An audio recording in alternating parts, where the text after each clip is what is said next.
आप सभी को जनसुराज के तरफ से हार्दिक स्वागत, अभिनंदन, वंदन और नमन। रही बात जनसुराज, हम लोगों के पास जो भी समस्या है, समाधान नहीं है, उसी समस्या के समाधान के लिए जनसुराज एक अभियान के तरफ जन जागरूकता के लिए हर समाज को जगाने के लिए उसको जगाने का प्रयास कर रहे हैं, जिनका नाम है माननीय प्रशांत किशोर जी। शायद आप लोग सुने होंगे प्रशांत किशोर जी का नाम और जानते होंगे, जो जानते होंगे वो जानते हैं, जो नहीं जानते हैं उनको समझा दिया जाए कि यही हैं प्रशांत किशोर जी।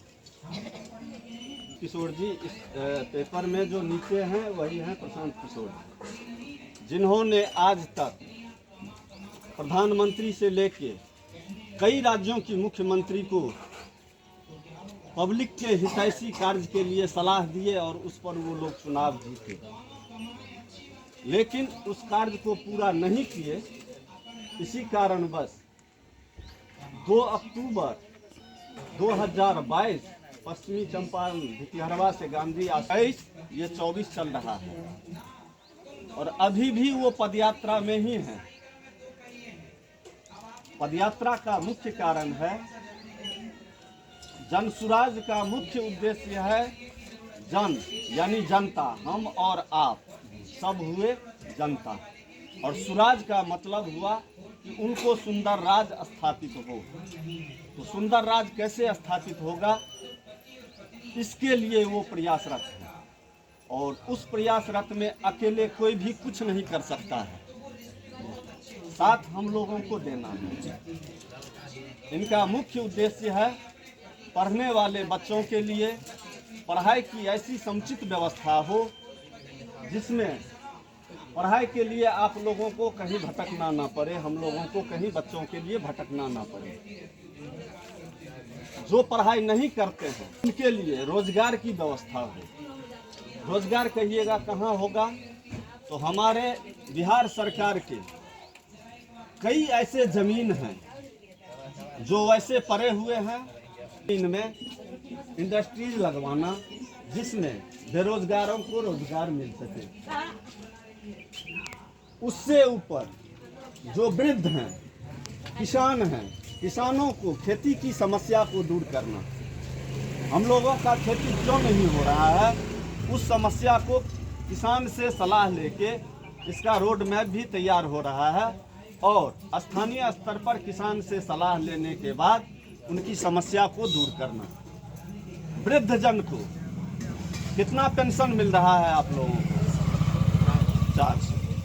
अब आप लोग बताइए कि 400 रुपया कोई पेंशन हुआ, 500 रुपया कोई पेंशन हुआ? इनका कहना है कि वृद्ध जन को 2000 रुपया महीना पेंशन की व्यवस्था हो।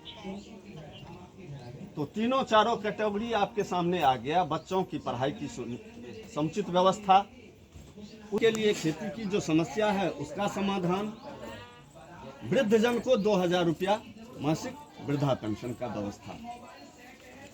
बाकी अब इसको विस्तार से हम लिखते हैं। अब आप लोग एक चीज हमको बताइए कि हमारे यहाँ जो भी आप कहिएगा कि व्यवस्था तो सब कुछ सरकार कर रहा है, सरकार दे रहा है, लेकिन समाधान नहीं है, समस्या है। क्या आप लोगों में से कितने ऐसे आदमी हैं जो अपने बच्चे को सही पढ़ाई पढ़ाना चाहते हैं? सो जरा हाथ उठा के बोलिए कि हाँ, हम लोग अपने बच्चे को सही पढ़ाई पढ़ाना चाहते हैं, या जैसे हम लोग रह लिए वैसे रहना चाहते हैं। ना, हम लोग तो ये चाहते हैं कि हमारे बच्चा अच्छे हो, शिक्षित मिलना चाहिए और उसको अच्छी विभाग मिलना चाहिए। जो पढ़ेगा वो आगे बढ़ेगा। और आज तक शायद, मैं नहीं बोल रहा हूँ, ये आप लोग खुद बोलिए और आप लोग खुद सोचिए आप ही के मोहल्ले में, आप ही के समाज में जो परिवार शिक्षित है, पढ़ा लिखा है, उस परिवार का कल्चर, रहन सहन, और जो नहीं पढ़ा लिखा है उस परिवार का रहन सहन में कितना अंतर है वो मुझे बताने की जरूरत नहीं है। आज तक हम लोग जो भी वोट करते रहे, जिसको करते रहे, चाहे वो वार्ड मेंबर हो या सांसद हो, वोट हर आदमी को किए हम लोग। तो जैसा हम लोग चुनाव किए वैसा हम लोगों को मिला। सही रास्ता दिखाता है, गलत लोगों का चुनाव गलत रास्ता ही दिखाएगा, ना कि सही होगा। तो निर्माण हम लोग जैसा करेंगे वैसा ही हम लोगों को मिलेगा। के विद्यालय में सही शिक्षा का व्यवस्था हो जाए तो क्या आप लोग प्राइवेट में पढ़ाना चाहते हैं या सरकारी स्कूल में? सरकारी हो तो पब्लिक का थोड़ा राहत अच्छा मिलेगा। प्राइवेट में तो सरकार सरकारी में क्यों नहीं दे रहे हैं पढ़ने के लिए आप लोग? देते हैं ना।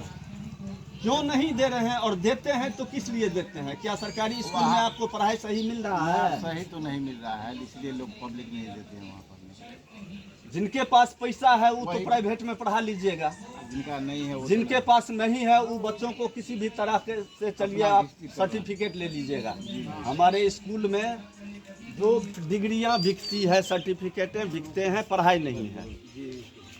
तो पढ़ाई की समुचित व्यवस्था होनी चाहिए, हर आदमी को रोजगार मिलनी चाहिए, किसान का समस्या दूर होना चाहिए और वृद्धजन को उचित पेंशन